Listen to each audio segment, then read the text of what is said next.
ito at pag-usapan ang Thanksgiving, pagpapasalamat at pag-usapan ang ating bayan.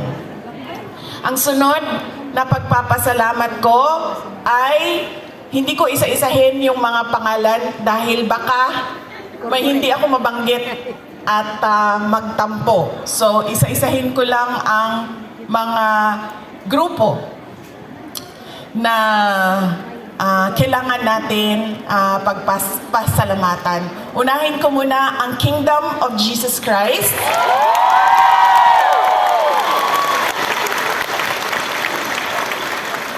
Dahil sa kanilang pagod, luha at pawis para mabuo ang ating Thanksgiving ngayong umaga na ito. Ang sunod na kailangan natin pagpasalamatan kailangan ko pagpasalamatan ay kayong lahat, mga kababayan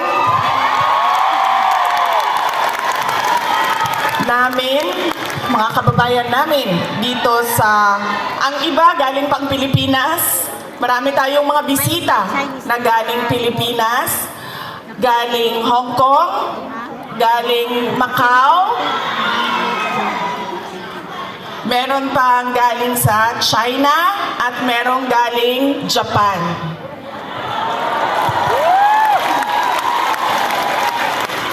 Maraming salamat sa inyo dahil ibinigay ninyo ang oras ninyo ngayong araw na ito. Madami sa inyo kailangan maglaba. Kailangan magplancha.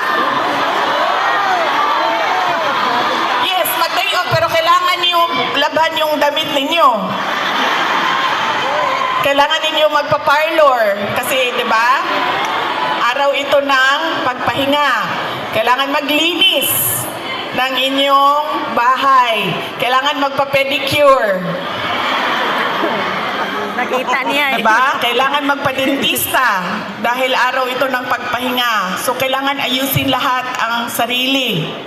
Ang para sa sarili. Pero, binigay ninyo ang oras ninyo at araw ninyo ngayong umaga na ito para sa atin. Kaya maraming salamat sa inyong lahat. At alam nyo, kanina habang naglalakad ako, kasi malapit lang kami, so naglakad lang kami. Ang ganda ng weather ninyo dito sa Hong Kong, no? Nakakaganda siya ng kutis.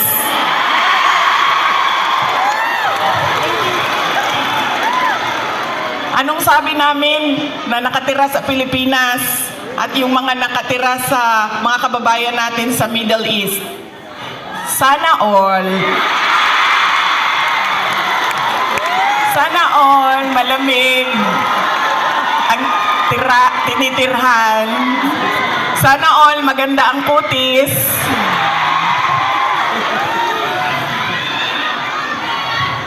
Kaya isa din yan sa dapat ninyong ipagpasalamat sa Diyos.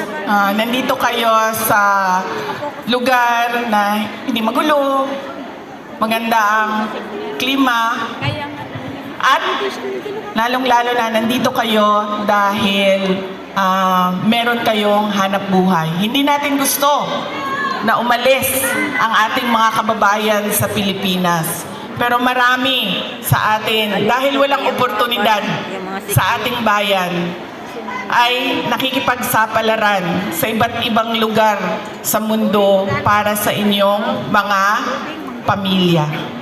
Kaya yun ang sunod natin na pagpasalamatan, yung ating mga mahal sa buhay. Bawat pamilyang Pilipino, kailangan natin magpasalamat sa kanila dahil binibigyan nila tayo ng lakas, sinusuportahan nila tayo, at tinutulungan nila tayo sa ating pakikipagsapalaran sa ibang lugar. Ayaw nila na umalis kayo, ayaw nyo rin na iwanan sila.